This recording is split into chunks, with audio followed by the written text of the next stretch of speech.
In the winter of 1948, whilst a couple walked the beach of sunny Somerton in Australia, they stumbled across a man lying in the wet sand. They soon discovered the oddly well-dressed man laying in the shallows was dead. An autopsy of the man revealed he was in his mid-40s, had small pupils, well-built calf muscles, and oddly cone-shaped toes. The pathologist described the feat as rather striking, suggesting that the man may have been in the habit of wearing high heels and pointed shoes. The autopsy also revealed the man's stomach contained a lot of blood, suggesting he may have been poisoned before death. However, not a single trace of poison was detected in the contents of his stomach or body. During the court inquest, the coroner suggested the only explanation to this could be a result of poisoning by one of two extremely rare untraceable poisons, of which he refused to disclose the names out loud. The contents of the man's pockets only confused matters further. A pack of gum, matches, 2 combs, and a pack of Arms Club cigarettes, mixed with 7 more expensive cigarettes, named Kensitas, were found. A scissors, a knife, and a paintbrush, along with a spare set of clothing, was found in the man's suitcase. The name tags on his clothing had all been removed, and inside the waistline of his trousers, investigators found a secret pocket containing a tightly rolled scrap piece of paper with the words "Tamam Shud," Persian for "it is ended," written on it. A further investigation determined the scrap piece of paper was from a rare New Zealand edition of the Rubaiyat Omar Khayyam, a book of poetry from the 12th century.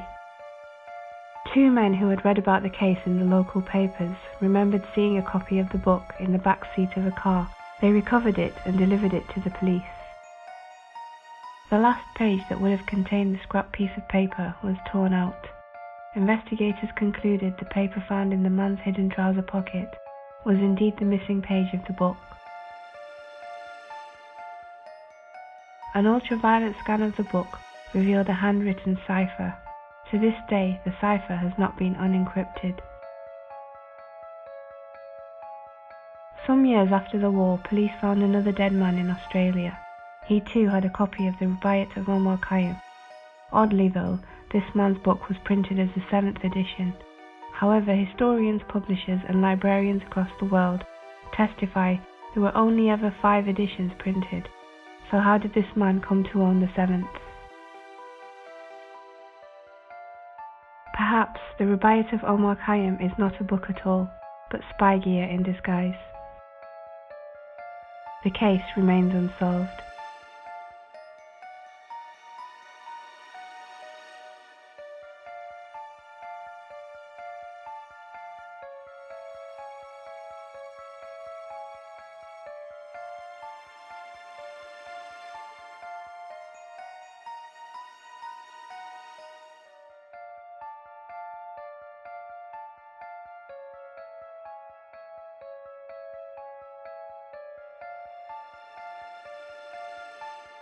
In 1943, 4 boys trespassing in the Hagley Woods area of Worcestershire, England, discovered something eerie inside a wych elm tree. Instead of the bird's nest they were looking for, they found a human skull. Nervous of being caught, they vowed never to speak of it, but the skull haunted one of the boys so much that he told his parents. When the police investigated, they found an almost whole female skeleton tucked down inside the trunk of the tree. The bones of one hand were missing, but they were located a short distance from the rest of the body. There was also a shoe, small pieces of tattered clothing, and a gold ring with the woman, who would have been 30 to 35 years old. Police estimated she'd been in the tree for about 18 months. Further study revealed a piece of taffeta cloth in the mouth of the skull, suggesting suffocation as the cause of death. Every dentist in the country was contacted in the hopes of garnering a positive ID from dental records. Even though the woman appeared to have recent dental work, no dentist had any record of her. Roughly 6 months after her discovery, graffiti started appearing. Who put Bella down the witch elm? And other similar sentiments beg the question, who's Bella and who knows more than they're letting on? Who was this woman, or who might have killed her, is still a mystery, though there are at least a few theories, the most interesting of which had Bella as a Nazi spy named Clara Bella, who was scheduled to parachute into the area in 1941. The case remains unsolved.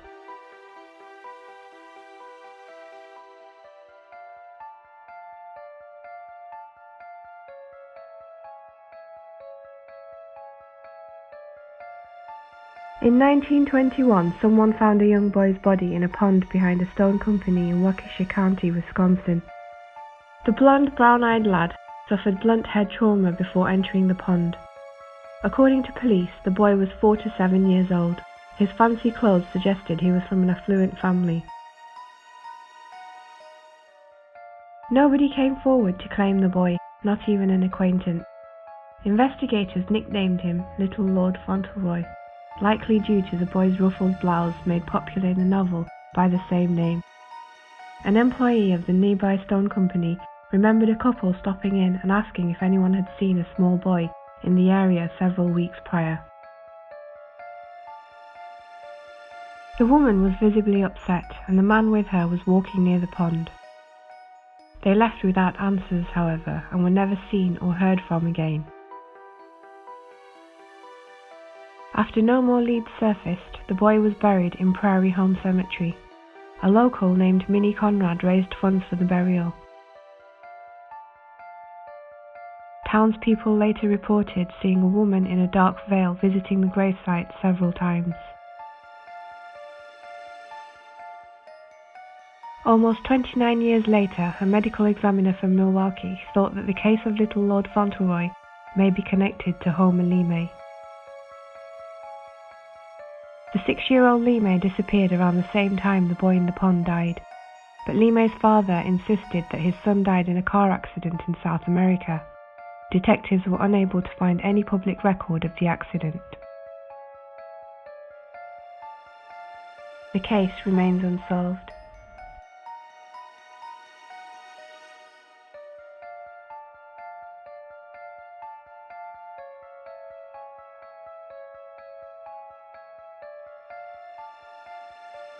It is often difficult to identify badly decomposed bodies, but that task is made even harder when there's no head. The scant remains of a decapitated woman were found near Swaffham, Norfolk, England, in August of 1974. Ironically, a tractor operator named Andrew Head found the body. The deceased woman was estimated to be about 5 feet tall and between 23 and 35 years old. Her hands and feet were bound, and she was clad in a 1969 Marks & Spencer pink nightgown. She was wrapped in plastic bearing the logo for National Cash Registers, but the model of payroll machine it originated from numbered in the thousands. Detectives also looked at the unique rope used. It consisted of 4 strands rather than the usual 5 or even 3. An expert told police that the rope's composition suggests it was made for use with agricultural machinery. A trace of the rope's manufacturer produced no clues, as the company that produced it had been defunct for some time. The most popular theory regarding the woman's identity is that she may have been a prostitute that lived near the Great Yarmouth Docks known as the Duchess. The well-known lady is said to have disappeared in the summer of 1974, leaving all her possessions behind. However, nobody recalls the woman's real name, and documents from her brief incarceration are no longer in existence. Police exhumed the Norfolk Headless woman in 2008 for DNA testing, but like many other cold cases, it produced no matches. Her head remains missing. The case remains unsolved.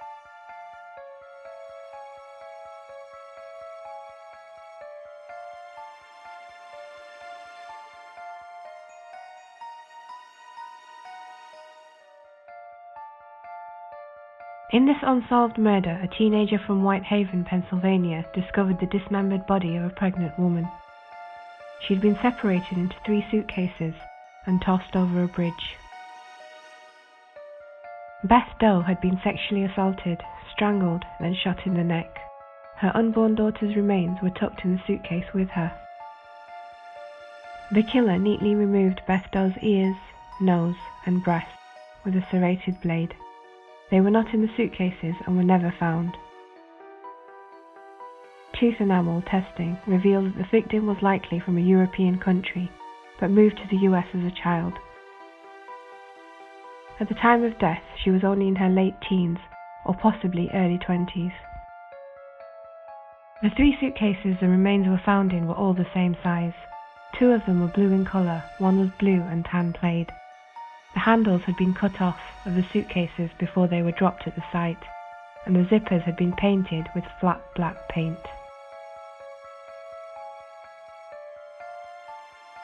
Inside the suitcases, the police also found straw, dry packing foam, a cut-up chenille bedspread, and 6 sections of the New York Sunday News, dated September 26, 1976.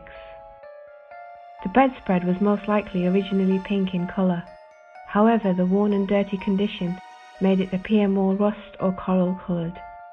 The bedspread had an embroidered yellow flower design.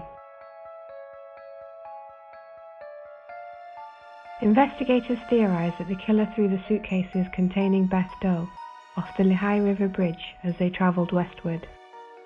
The medical examiner saw numbers had been written on the victim's left hand. If she'd written it herself, she was right-handed. The letters WSR and the numbers 4 or 5, followed by 4 or 7, appeared to have been scrawled in pen ink. Was this a partial license plate number? Even with a full set of fingerprints, facial reproduction sketches, and several clues, the murder was tossed into the pit of baffling cold cases. Beth Doe was buried in 1983 with her daughter beside her. The case remains unsolved.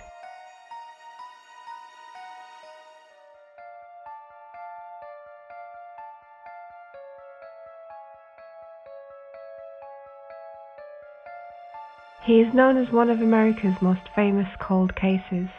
He is also known as America's unknown child, a small boy found in a cardboard box during the early months of 1957. The investigators in Fox Chase, Philadelphia, found it difficult to determine his age as he was significantly malnourished. Their best estimate was between 3 to 7 years old. The boy's hair was haphazardly chopped, possibly post-mortem. He was naked and had no vaccination marks. The cause of death was blunt force trauma to the head. A college student had seen the box in the woods and thought perhaps it was a doll inside. He called police just to make sure.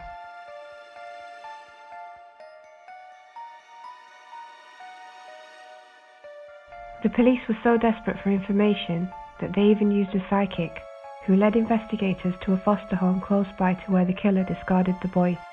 After meeting the owner and his stepdaughter, investigators believed they could be involved. However, no leads panned out and any evidence was circumstantial.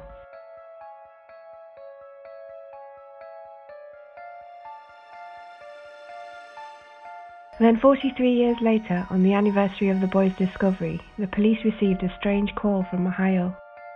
A psychiatrist had a patient call in the middle of the night. The patient wanted to report a murder her mother had committed many years ago. The anonymous woman claimed her mother purchased the boy from his parents, and then went on to abuse him and keep him in the basement. One night, after vomiting from eating baked beans, the boy was severely beaten and then placed in a bathtub to wash up. The patient says the boy died from his beating whilst in the tub. The mother then drove him into the woods.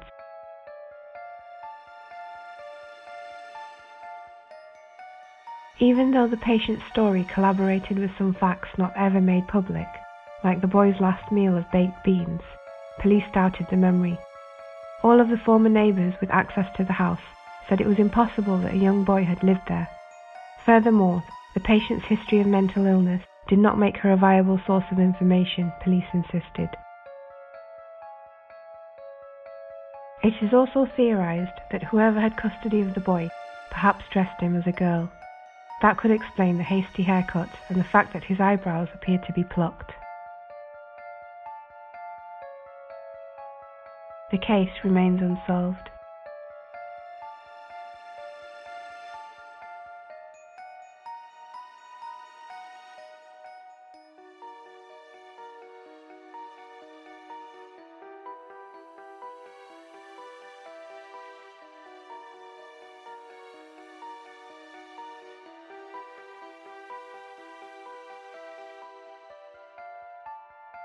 In July of 1974, a girl out walking her dog near the Race Point Dunes in Provincetown, Massachusetts, saw a body not far from the road.